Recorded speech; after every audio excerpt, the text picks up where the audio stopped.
Hello दोस्तों, मैं फिर से आ चुका हूँ द सिटी ऑफ चीन के एक और नए एपिसोड के साथ। इस एपिसोड की शुरुआत में हम लोग देख पाते हैं एमसी थोड़ा शौक को कहना बिल्कुल सही कहा तुमने। मॉडरेट कहाँ पर है अभी। और फिर अगली बार हमें सीन चेंज होने के बाद एमसी के मास्टर का सीन दिखाया है, जो मॉडरेट से कहने लगा उस बच्चे के पास ज्यादा एलिमेंटल टैलेंट नहीं है, लेकिन उसके स्पिरिचुअल पावर सच में बहुत ज्यादा ही एक्सीलेंट है। इसे उसके पहले फाउंडेशन ऑफ एवोल्यूशन की जो रिजल्ट है उसके साथ अगर कंपेयर किया जाए, उसके बाद जरूर यहाँ पर इनेट मैजिक पावर है। शायद ये चीज उसे उसके मॉम से मिला है, लेकिन उसके सारे एबिलिटी यहाँ पर बहुत ज्यादा एवरेज है। उसके पास कोई भी खास कमजोरी नहीं है और ना ही उसके पास कोई चीज में खास ताकत है उसके पास। तो फिर किस लिए वो सारे शेदो कीचर उस पर इतना इंटरेस्ट ले रहे हैं। जो सुनने के बाद मॉडरेट एमसी के मास्टर से कहने लगा क्योंकि वो आर्कमोंडे फैमिली का एक डिसेंडेंट है यहाँ पर। जो सुनने के बाद एमसी के मास्टर मॉडरेट से पूछने लगा ऐसा लगा तुम्हारे इंजरी अब पूरी तरह से ठीक हो चुका है। क्या तुम्हें मालूम है उसका आखिरी रिजल्ट क्या होता है? जॉब एक फिजिकल बॉडी या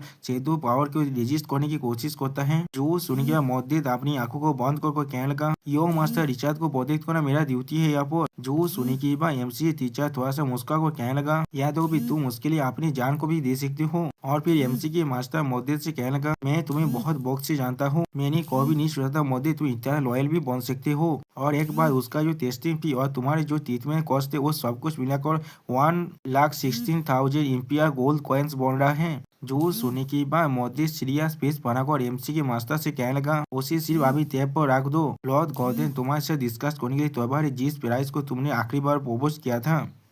जो सुनी की बात एमसी टीचर बहुत गुस्सा को कहने लगा ओए तुम मुझसे और कितना कर्जा लेना चाहते हो? ये कोई चैरिटी ऑर्गेनाइजेशन नहीं है। लेकिन अगली बार एमसी के मास्टर कुछ समझने के बाद थोड़ा सा शौक और कहने लगा क्या तुम उस बच्चे के खातिर में अपनी मेरी उस कंडीशन को भी मानने के लिए तैयार हो चुके हो?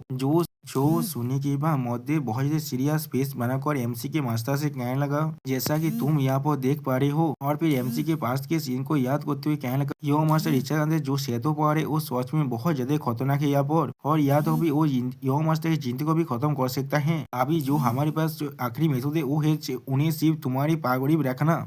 और फिर एमसी के मास्टर की तरफ देखते हुए मॉडरेट कहने लगा सिर्फ तुम्हारे जैसे एक लेजेंडरी में जिसके पास शेदो पावर को पेशिफाई करने की एबिलिटी होता है। जो सुनी के बाद एमसी के मास्टर थोड़ा सा मुस्कुरा कर मॉडरेट से कहने लगा तो फिर तुम कौन सा बार्गेनिंग चिप को पिक करने के लिए तैयार हो? दोनों जगह जो अभी गॉर्डेस ने पाको को रखा है उस सोच में बहुत ज्यादा अच्छा है। मैं उनमें से एक पुलिस का 10 साल का रेवेन्यू चाहता हूँ यहाँ पर। उनमें से कोई भी एक मेरे लिए काफी होगा। जो सुनी के बाद मॉडरेट बहुत सीरियस फेस बनाओ कह क्या प्लेन टाइम। जो सुनी के बाद एमसी के मास्टर बहुत ज्यादा मुस्कुराते हुए कहने लगा नहीं मुझे नॉर्लैंड टाइम चाहिए। जो सुनी की बात मॉडरेट थोड़ा सा गुस्सा होकर एमसी के मास्टर पर चिल्लाते हुए कहने लगा तुम्हारा कंडीशन पहले ही लॉर्ड गॉर्डन की जो बॉटम लाइन है उसे पार कर चुका है। जो सुनी की बात एमसी मास्टर थोड़ा सा कमीना हंसी देते हुए कहने लगा अगर ऐसा ही है तो फिर मैं तुम्हें कोई भी गारंटी नहीं देने वाला हूँ यहाँ पर। मैं उस बच्चे को भविष्य में सेतो पावर को एजिस्ट करने के मेथड को सिखाने वाला हूँ या भी नहीं। जो सुनी की बात मॉडरेट थोड़ा सा निराश होकर एमसी के मास्टर से कहने लगा ये तुम हो बिल्कुल सही, वही जो पुरानी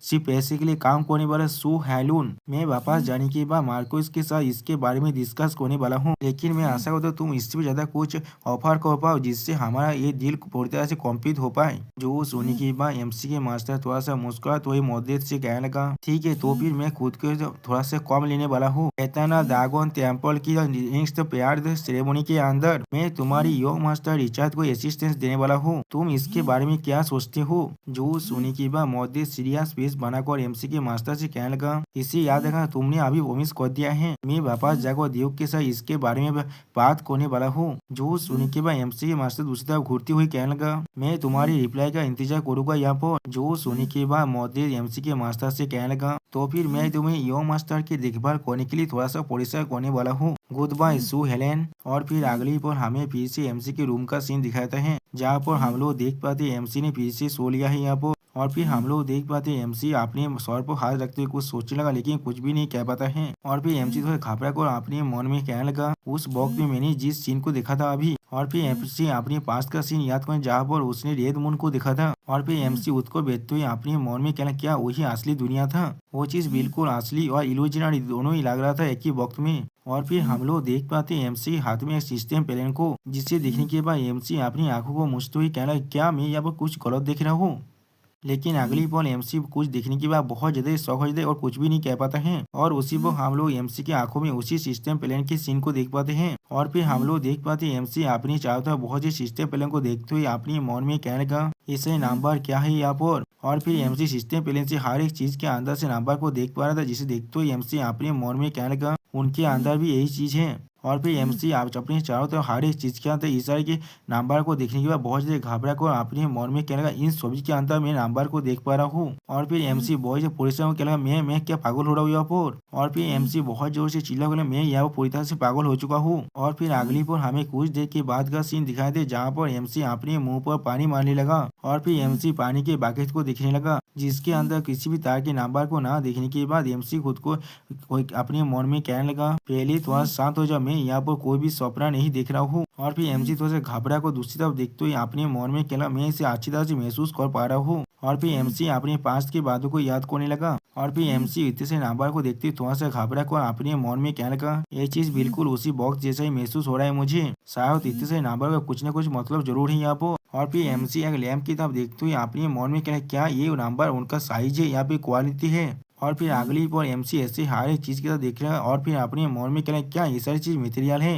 और फिर एमसी इतने से नंबर को देखते हुए अपने मन में कहेगा इसका कंटेंट धीरे मुझे समझ में आ रहा है अब। और फिर हम लोग देख पाते हैं एमसी एक शोध को देख रहे हैं जिसके देखते हुए सिस्टम प्लान से हमें मालूम चलता है ये एक आयरन शेड है जिसका लेंथ 88 सेमी है यहाँ पर और जिसका हार्डनेस अभी 25 HRC है। उसी वो और एक शोध को देखते हुए कहने लगा ये भी एक आयरन शेड है जिसका लेंथ 80 सेमी है और जिसका हार्डनेस 20 HRC है। ऐसे ही एमसी हर एक चीज को देख पा रहा था। और इन्हें देखते हुए एमसी अपने मन में कह मैं अब इसके हर एक कंप्लीट दादा को देख पा रहा हूँ। और फिर सिस्टम प्लान से ऐसा कुछ देखने के बाद एमसी या वो बहुत ज्यादा शौक हो जाता है और कुछ भी नहीं कह पाता है। और फिर एमसी ऐसा नंबर को देखते हुए अपने मन में कहने लगा मैं अब सारे ऑब्जेक्ट की एसेंस को भी देख सकता हूँ। और फिर एमसी एंशियंट लैंग्वेज में हमसे कहना ये power of the true site है। और फिर हम लोग देख पाते पीछे शैडो कैचर एमसी को घेरने लगा है जिसे महसूस करने के बाद एमसी अपनी आंखों को बंद करने के बाद बहुत जोर से चिल्लाने लग गया। और फिर एमसी बहुत ज्यादा घबरा को अपने मन में कहने लगा ये चीज बिल्कुल उस बॉक्स से हो रहा है, मेरे पास और कोई भी चॉइस नहीं है। और फिर हमें फिर में आसमान में मून का सीन दिखाता है। और फिर अगली पर हमें अगले दिन का सीन दिखाता है